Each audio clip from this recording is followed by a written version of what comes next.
Yeri Ameller. Para quem não vai assistir essa aula ao vivo, vai assistir gravada. Bom dia, boa tarde e boa noite.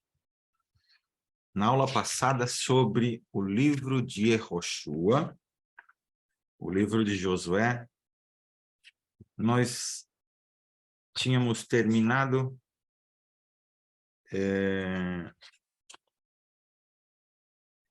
a parte que os israelitas, os judeus, oferecem o Corban de Pêssach, o sacrifício, e eles ficaram sem o maná. Isso ainda eles estavam a adentrar as terras de Canaã, ou de Canaã. E é interessante agora que a gente começa com um encontro espetacular de Yehoshua e um anjo. Yehoshua começou a fazer planos para atacar a primeira cidade em Eretz Israel. Vocês lembram qual era a primeira cidade? Assim que saía do Jordão, esta cidade era Yerichó, que ficava exatamente na fronteira. À primeira vista parecia inconquistável. Por quê? Porque a sua muralha espessa não podia ser demolida com qualquer tipo de máquina. Cada um dos portões de ferro estava firmemente trancado com fechaduras de cobre reforçada.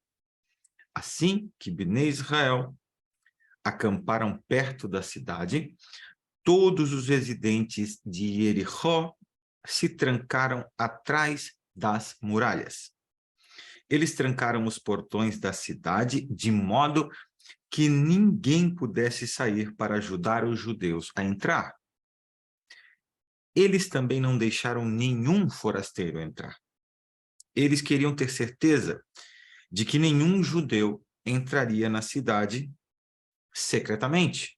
Isso aconteceu, vocês lembram, com os últimos 2 espias que foram ver como e o que os canaanitas falavam sobre o acampamento judaico nos arredores das terras de Canaã. Dentro das muralhas, os heróis de guerras mais fortes de todas as 7 nações de Eretz Canaã estavam reunidos, ou seja, chamaram lá a tropa de elite. E Yehoshua não estava longe da cidade, imaginando o que fazer. Ele não conseguia pensar numa maneira de entrar na cidade. Vocês imaginam aquela extensão de muralha, a espessura das muralhas? De repente, Yehoshua viu um homem parado na sua frente. Aí o detalhe, com a espada desembainhada, como se para ameaçá-lo. Você está do lado de quem? Yehoshua questionou o estranho. E eu sou o anjo Michael. Ele respondeu, eu sempre ajudo Bnei Israel. Eu vim para lhe dizer que você não é o general comandante nesta guerra. Sou eu quem fará o trabalho para você. Você não precisa se preocupar com Jericó. Mesmo que Jericó esteja cercado por uma muralha espessa, Hashem me enviou para ajudá-lo com milagres. Se você foi enviado para nos ajudar, por que me ameaçou com sua espada desembainhada? E Yehoshua perguntou ao anjo. Porque eu também trago outra mensagem. Hashem não está satisfeito com você. Foi a resposta severa do anjo. Aí, lembram que no começo da leitura do livro, a gente aborda esse assunto. Agora a gente retoma. Hashem acha que você merece uma punição. E o Yehoshua pergunta o que eu fiz de errado. E já estava com medo, é lógico. E o anjo disse, ontem à noite, você estava tão preocupado espionando Jericó que você não estudou a Torá corretamente. E ontem à tarde você se esqueceu de oferecer o sacrifício diário de Tamid no Mishbeach, ou seja, o sacrifício no altar.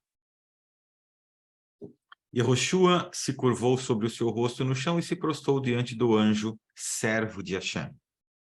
Ele fez chuvá no local. Ele decidiu que a partir de agora ele sempre se dedicaria ao aprendizado da Torá, mesmo antes de uma guerra. E o que devo fazer agora? Perguntou ele ao anjo. Tire o sapato, ordenou o anjo. O lugar onde você está é sagrado. É sagrado. Onde quer que a Shekhinah apareça, o local se torna sagrado. E não se pode usar sapatos lá. Michael é um dos maiores anjos. Michael é um dos... só para vocês entenderem, a Shekhinah acompanha esses anjos, esses grandes anjos, que nada mais são do que manifestações do poder de Hashem. E são eles que levam a manifestação de Deus para onde Hashem quer o que aconteça, a sua vontade. Eu tenho vídeos no canal sobre anjos também. Da mesma forma, Moshe teve que tirar os sapatos quando Hashem apareceu ele lá no arbusto flamejante, que muitos chamam de sarça ardente. Além disso, o anjo estava indicando a Yehoshua, você agora você é agora como um enlutado, alguém cujo parente morreu, deve remover seus sapatos de couro, você deve estar igualmente triste. O maná acabou.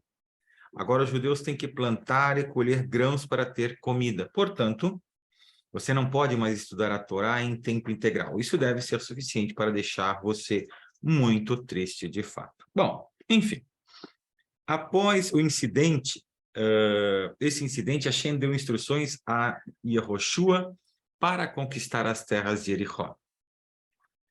Apenas faça o que eu disser a você, Yehoshua, Hashem falou a ele, e a cidade cairá facilmente em suas mãos. Eu quero que todos os Bnei Israel andem ao redor das muralhas de Jericó uma vez por dia, durante 7 dias. 7 Koanim devem marchar à frente do povo, cada um tocando um shofar. Eles devem ser seguidos por Koanim, carregando o Aron de Hashem. Os judeus não podem falar uns com os outros enquanto isto está acontecendo. Em vez disso, devem estar perfeitamente em silêncio. No 7º dia, todos devem marchar 7 vezes ao redor da cidade. Depois da 7ª vez, os Koanim devem soar uma longa tequiá. Alguém lembra o que é tequiá? Alguém já ouviu essa palavra tequiá? Vocês lembram, gente? Vamos lá. Tequiá é um dos sons do shofar que a gente produz em Rosh Hashanah. Então, são, se eu não me engano, 3 sons. Tequiá, os outros 2 eu não lembro. Mas é fácil descobrir. Só ir lá no PT Rabad e colocar lá os sons do shofar em Rosh Hashanah. Na verdade, é um toque bem longo, a tequiá, do shofar. As pessoas devem, então, gritar bem alto. Nesse ponto, a muralha de Jericó afundará no chão. Gente, olha só, vamos dar uma esclarecida na ordem exata que Hashem queria que as tribos se alinhassem para marchar. Aqui o Midrash conta detalhadamente. a guarda frontal, que eram responsáveis era a responsabilidade das tribos de Reuven, Gad e parte da tribo de Menache. Eles sempre marchavam na frente. O próximo, os 7 Koanim, soprando os 7 shofarot. Depois, o próximo, os Koanim carregando o Aron de Hashem. O próximo, as demais pessoas, algumas delas com shofarot também. E a guarda traseira, Shevet Dan, ou seja, era a tribo de Dan. Essa tribo sempre viajava na retaguarda. Uma perguntinha. À primeira vista, as ordens que Hashem deu a Yehoshua parecem bastante estranhas. Os judeus deveriam ir ao redor de Jericó uma vez por dia, durante 7 dias, com 7 koanim, soprando 7 shofarot. E no 7º dia, circundar a cidade 7 vezes. Houve um significado especial para isso? Ora, Hashem não explicou suas razões para Yehoshua, mas se olharmos um pouco mais profundamente, podemos encontrar pistas que nos ajudam a entender essa ordem. Olha que coisa interessante. Sabemos que o número 7 representa muitas coisas sagradas. O 7º dia da semana é Shabbat. O 7º mês após Nissan é... vocês lembram? Deixa eu pegar aqui o que o Leandro está falando. Sons característicos tequiá, um som contínuo, isso é como um longo suspiro, aí tem o shevarim, 3 sons interrompidos com solução, e a teruá, 9 ou mais sons curtíssimos, como suspiros entrecortados em planos. Obrigado, Nogueira, é isso aí mesmo. O 7º mês após Nissan é o mês de, me ajudem, no 7º mês após Nissan, vamos lá. Deixa eu pegar aqui, só para a gente ter uma... Depois de Nissan.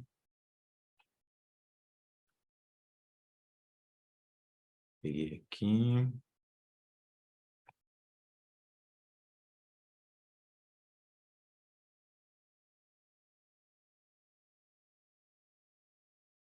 Próximo mês. É porque fugiu da memória mesmo, gente. Eu não sei se é o cansaço, mas... Deixa eu pegar aqui. É liar, isso. Neste mês o mundo foi criado, está cheio de Yamim, Tovim, Rosh Hashanah, Yom Kippur, Sukkot, Shemini, Atzeret, todo 7º ano. Agora, essa é uma pergunta para vocês. Todo 7º ano é o ano de... Você lembra? O ano passado foi. Então, todo 7º ano. Então, são... É o ano de Shabbat sabático, né? Isso, é o ano sabático. Maravilha.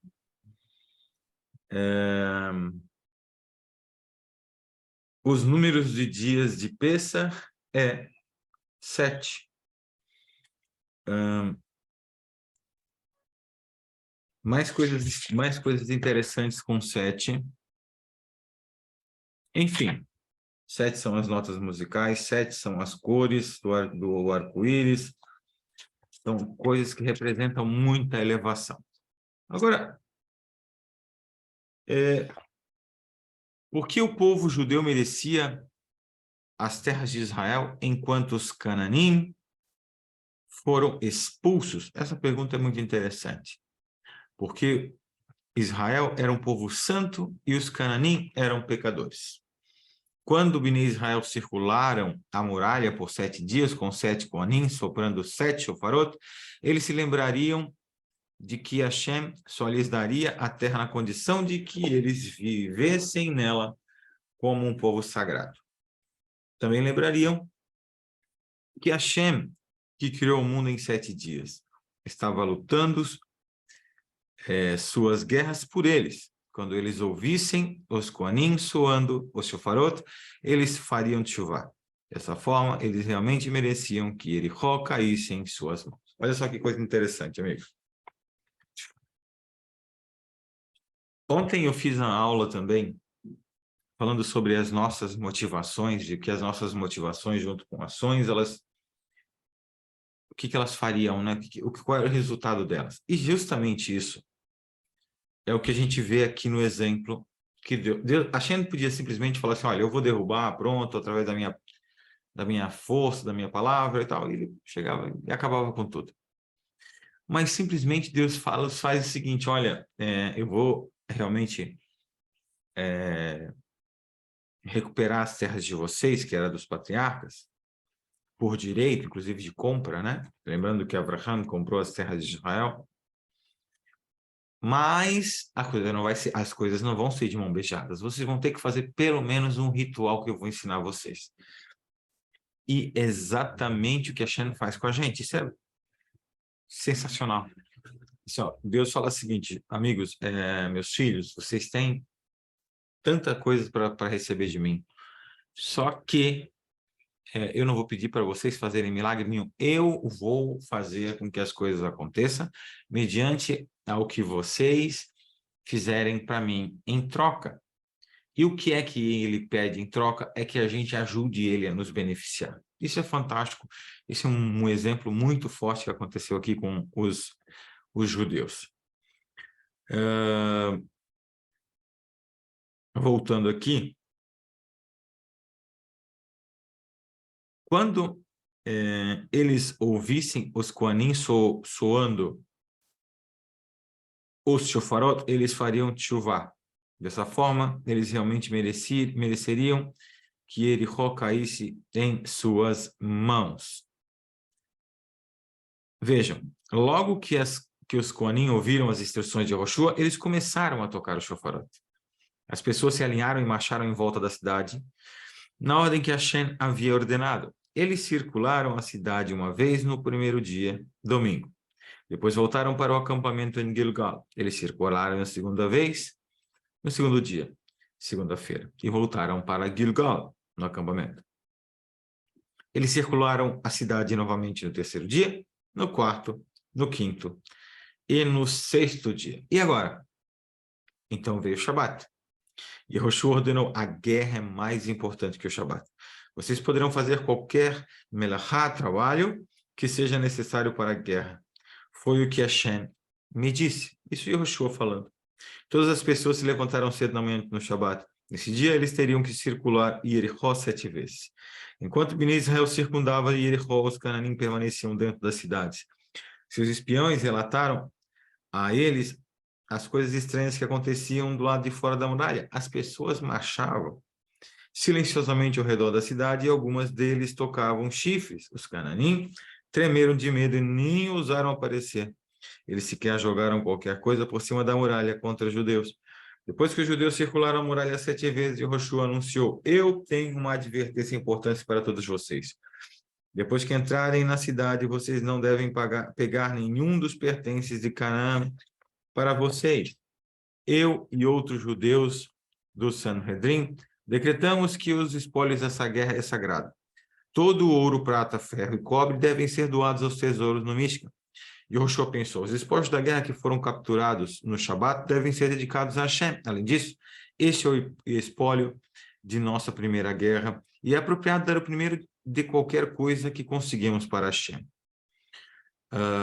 E é por isso que dado para Hashem o terumá da colheita e a halá da massa.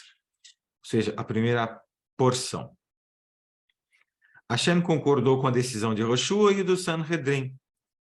No entanto, foi um erro da parte de Yoshua que causou um pecado grave. Daqui a pouco a gente vai ver sobre isso. Yoshua também disse aos judeus, todos os moradores de Jericó e os animais devem ser mortos pela espada. Há, no entanto, uma exceção, Rahav e sua família devem ser salvas.